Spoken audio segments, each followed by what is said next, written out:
Hello, I'm Sonia Clark from First Pathway Partners, based in South Africa, Johannesburg. Our head office is in Milwaukee, United States. First Pathway Partners is a regional center based, as I said, in Milwaukee.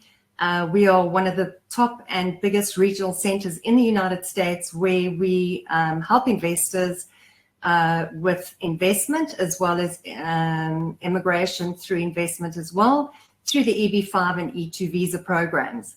I'm very happy today to announce that we are able to assist our investors that are looking at migrating either through Mauritius or any of our jurisdictions. Mauritius is truly one of the most phenomenal economic hubs that we have as part of the African continent. I'm very, very happy, very proud to introduce you to Navesha Siba. She's from the Mauritius Economic Development Board. If I can just give you a few words on Navesha. Navesha Siba currently works as a lead professional in the Financial Services Department at the Economic Development Board. And Navesha has participated in several international events and has equally assisted the team in various initiatives intended to promote Mauritius as an IFC across key jurisdictions, namely South Africa, Switzerland, Mozambique, Botswana, Dubai, Qatar, and the United Kingdom, amongst others, and of course today the United States. She also assists investors with regards to their queries and interest on the jurisdiction and handholds them for their expansion in Mauritius. Navesha holds a BA History in International Relations from the University of Mauritius and an MBA which specializes with specialization in financial services with the Open University of Mauritius. The EDB has been really amazing in terms of opening their doors for us to be able to reach out at any stage with any questions that we may have. Our second guest today, which I'm also very happy to introduce to you, is Arvind Nil Madhav. He's an economist by profession and is the founder and director of Entities of Afribands. He has several years of senior management experience, including at Board of Investment of Mauritius, now known as the Economic Development Board of Mauritius, and also one of the top groups in Mauritius. Arvind has also cooperated on consultancy projects for the World Bank and UNDP, and he was also involved in the formulation and implementation of strategic plan of several private institutions as well as local and African business expansion projects, namely in Madagascar and in Kenya. Arvind was previously a committee member of the Investigation Disciplinary Committee of the Mauritius Institute of Professional Accountants. Arvind holds an MSc in Applied Economics and a joint honors degree in Statistics and Economics. He has accumulated additional knowledge through a wide array of professional trainings, including training on blue ocean strategies. He's also a member of the International Consulting Economists Association, UK, and Arvind is also a co-founder of Platform Africa, a high-level forum for discussion on the role of Mauritius as a platform for Africa. Thank you so much. I'd like to hand you over to Navesha from the Mauritius EDB. Mauritius EDB, we welcome you. Navesha, thank you so much for being with us today. And if I may ask if we can bring up the slides. And first of all, if Navesha can introduce herself as well. Yes. Hi, everyone. So thank you, Sonia, for this lovely introduction. I'm Navesha Siba, and I currently work at the Economic Development Board. So today, during my intervention, I'm going to provide you with an overview of Mauritius as an investment hub. Next slide. As some of you may be aware, the Economic Development Board operates under the aegis of the Ministry of Finance, Economic Planning and Development. Our core mandate is to, inter alia, promote Mauritius as an attractive investment and business center, a competitive platform, as well as an international financial center. Next slide, please. Before starting, I would like to provide you with a quick snapshot of the Mauritius jurisdiction. The Republic of Mauritius is a sovereign democratic state with the Commonwealth. We have a time zone GMT +4, a GNI per capita of 12,740 USD. We boast a hybrid legal system.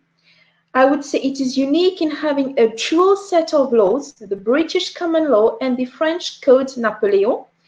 We have a population of 1.3 million, and Mauritius is often cited as an example of political stability and unity.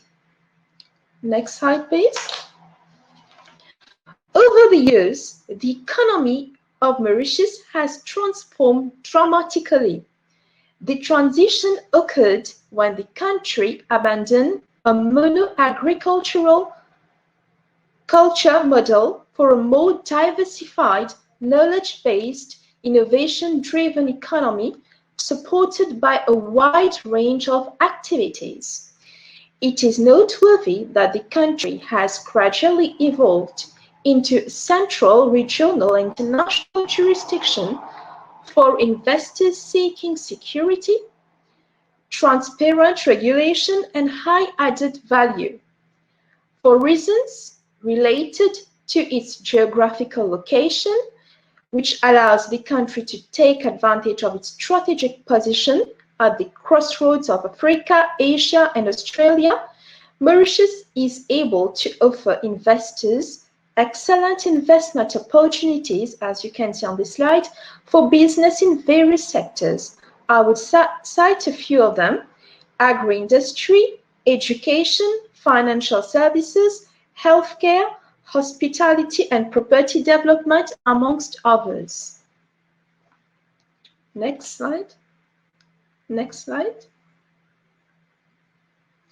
Mauritius boasts a conducive business environment due to its convenient time zone, allowing trading to happen with all major markets in one single day.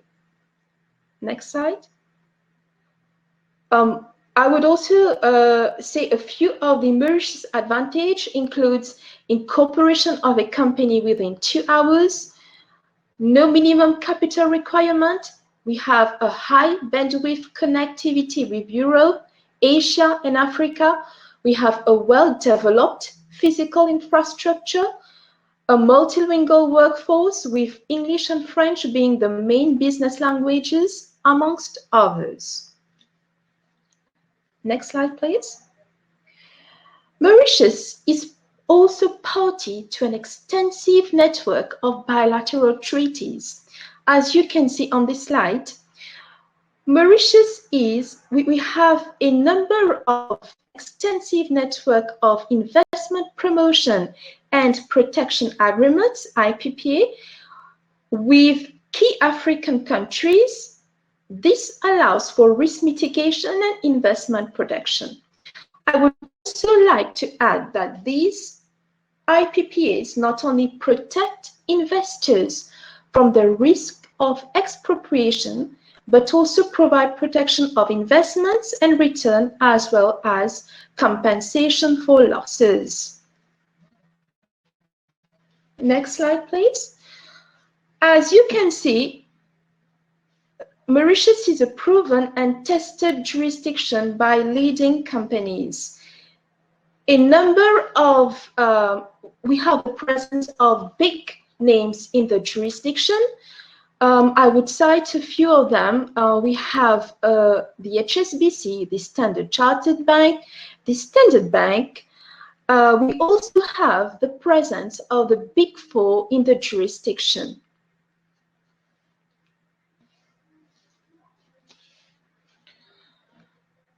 Mauritius is internationally acclaimed for being one of the most attractive jurisdictions for those seeking a better quality and an exquisite lifestyle. It remains a secure investment destination. Mauritius has a pleasant climate, a diverse culture, Many developments are located near the seaside and offer luxury services such as the spa, the golf. Furthermore, with a view of embracing the global investing community and in order to attract foreign talents, last year we welcomed reforms on our various residency schemes. As you can see on the slide, I would cite them. We have the investor permit, professional permit, the self-employed, the innovators occupation permit, and the retired non-citizen permit. I would also like to highlight that non-citizens can acquire property in Mauritius under the IRS, RES, or the PDS scheme. They can also acquire apartments in Grand Pastouk complexes. They can invest in smart cities. Next slide, please. And also acquire property in high-rise residential apartments. Before ending, I would like to say that Mauritius fares well on a number of international indices and has been ranked first in Africa for the World Bank Doing Business, Global Competitiveness, and Forbes survey of best countries for business. Mauritius is currently ranked 13th out of 190 countries for doing business, ahead of several major economies, and is sustaining a continued progress. On a separate note, I would like to add that the highest court of appeal in Mauritius is the Judicial Committee of the Privy Council in London. The Mauritius Arbitration Centre, MIAC, brings the highest level of dispute resolution services to the international community. MIAC also operates as an independent arbitration center since 2018. Before concluding, I would like to say that the EDB is responsible for promoting Mauritius, and we provide all our support to investors or businesses looking to expand in our jurisdiction. Thank you.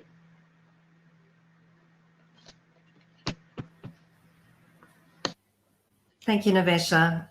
That was a brief overview and very well compiled. For everybody that is new to Mauritius, I know that I have had countless of our investors and our clients looking at the United States have asked me, have we not possibly got a solution through Mauritius for any type of migration? This type of conversation we can have at any stage with Navesha from the EDB on how to structure your migration through Mauritius. There are various benefits, obviously, in doing so. And at this point, I'm going to hand over to Arvind. And Arvind can go through his introduction and his slides. And welcome, Arvind. And we look forward to hearing what you've got to tell us today. Thank you.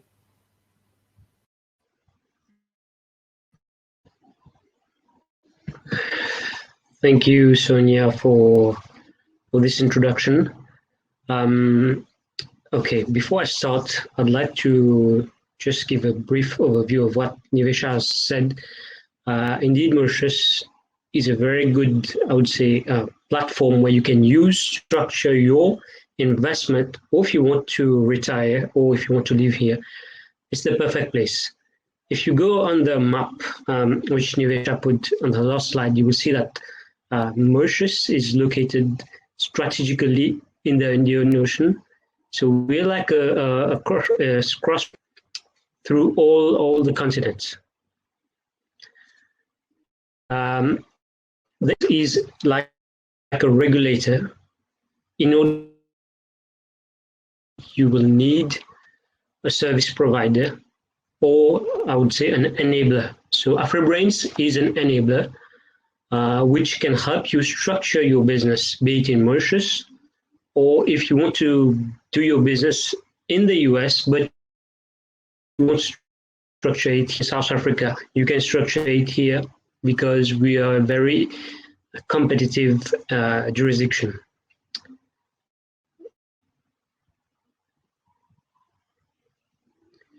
So AfriBrains has been around since 2012. There's two entities under AfriBrains. First one is AfriBrains Limited, which is a consulting firm.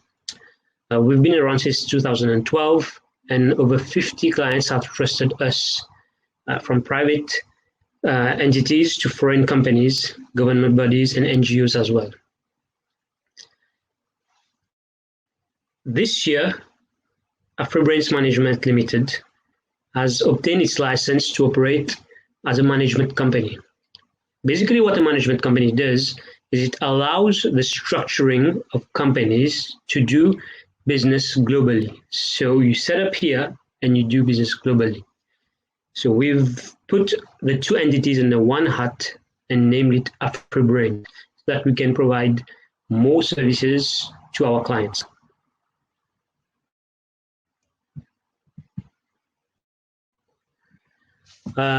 And our partners are located, like you can see in the map. We've got partners in Sydney, Australia, in Beijing, in South Africa, in US, in Portugal, and in England as well. So these representative contacts, they can provide us with clients. They can, once they have someone, I don't know if they have a query, they can come to us through our network, and then we will advise them how to proceed. Now, AfriBrains is just not me. There's a complete corporate structure. There's myself. There's Mr. Dick Ning Shua. He's a very well-known barrister in Mauritius. He is also chairman of the Information Communications Technology Authority. He used to be a director in an international bank. As non-executive directors, we have Mr. Raphael Egenspieler. Mr. Egenspieler is French. He used to be a banker, used to work for UBS, BNP Paribas, and now he owns his own wealth management company in Malaysia. So he sits on the board. And then we have Mr. Ajay Bramdale. Mr. Ajay Bramdale is a South African citizen. He is a diplomat backer. He has extensively represented South Africa in several jurisdictions, including being the permanent representative of African Union in the EU. And since he's been a resident of Mauritius now, he has retired, so he sits on the board and advises us how to proceed. Now, what we do is very important for you guys to understand. We help companies we structure the companies so that they do their business in other jurisdictions. I'll just give you an example. Let's say, for example, Google, okay, which is based in the US, wants to set up an entity here, but still do business in the US. So what we do, we structure it here for them, okay, and then they can do their business in the US or any other jurisdiction. In terms of products, I'll go briefly in these 6 products, which is the main focus of what we'll be showing to you guys. First is global business. We also provide specialized licenses, because it can be that you've set up a company, but to do your activity. So we do these hand in hand. We provide family office services. We'll also provide services to private clients who want to set up trusts. We also provide global headquarters administration. And through our partner, we also provide investment migration programs. Now, what is a global license? Now, a global license is a resident for tax purposes in Mauritius. So, like I mentioned, Google can set up here in Mauritius and then continue to do business outside of Mauritius. So, what happens then is that the global business is taxed between 3 to 15%. It doesn't have to be Google. It can be a trading company. It can be an investment holding. It can be a private equity. So the first step is to do a global business license. You get your license first, and then you apply for a specialized license. I know right now the trend in the US is what we call SPAC, Special Purpose Acquisition Company. So what we can do is that we can set up the SPAC for you, and then you can continue with your SPAC in the US. The advantage of having specialized licenses, for example, for global treasury, is to benefit from 5-year tax holiday. So if tomorrow Woolworth, for example, is setting up their global treasury here, they will benefit from a 5-year tax holiday. There are these, among others, the tax that some of the companies will get. Now, in terms of family office and private clients, I think we've all around the world, we've seen what global pandemics can do to us. In some places, the war, political coup, even illness can bring unexpected events in our life. So what we do is that we advise our clients, to set up trust so that they can protect their future generations. They can set up foundations as well. We have several wealth preservation vehicles which can suit their needs and profiles. Now, in addition to this, if a family office intends to set up in Mauritius, we can help them. Now, the advantage of having a family office in Mauritius is that the family office doesn't pay any for 5 years. Like I mentioned, we have lawyers in our team, we have bankers, so we can help you manage your family trust with our dedicated team. Now, furthermore, global headquarters administration, good product which maybe you guys have businesses in 3 or 4 places, or maybe not just one place, and you want to move your headquarters here in Mauritius. Now, when you move your headquarters here, you are entitled, the company is entitled to what we call an 8-year tax holiday. So for 8 years, the company will not pay any tax. So all these advantages are here to help you so that you are more competitive in the global market. Now, this is for a company, but we also have what we call an investment migration program. As the EDB just showed in one of their slides, there are several ways that someone can obtain residency in Mauritius. It can be through a residence permit for retirees. It can be through a self-employed, through an investor or professional. It can be through acquisition of property, realization by investment. Now, the advantage for someone who wants to be a tax resident is that we have a income tax threshold between 10 and 15%. So I believe this is very competitive compared to other jurisdictions as well. Now, come to the US, if tomorrow you want to acquire movable property or you want to do a real estate investment trust, we can structure it for you guys so that you invest there. If you want to do a collective investment fund, maybe you have 3 or 4 partners who want to pool together, we can structure it here and then you guys can invest in the US.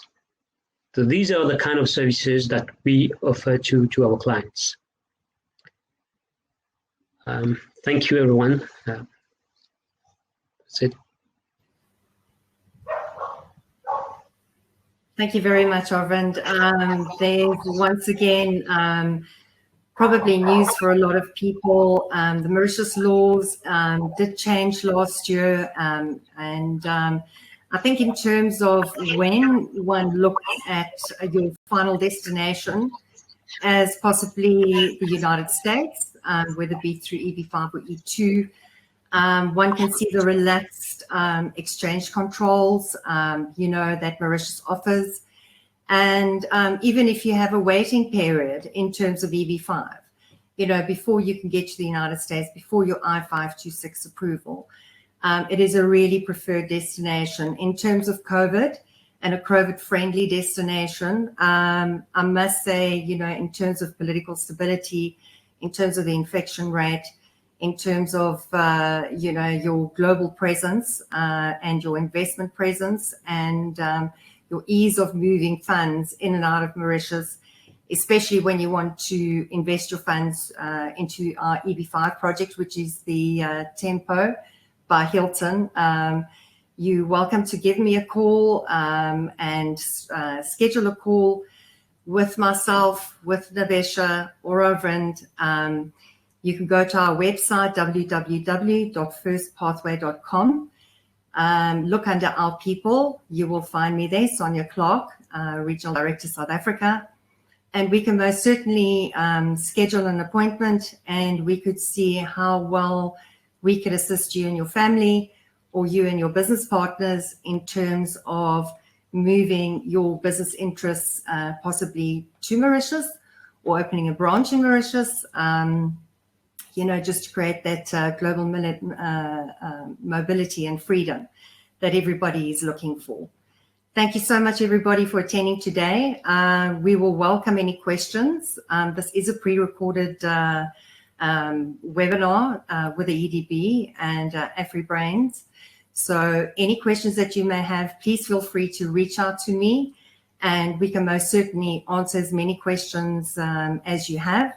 And we look forward to continuing our Mauritius series, and we're very happy to have actually launched Mauritius 2021 as promised. Thank you so much, everyone.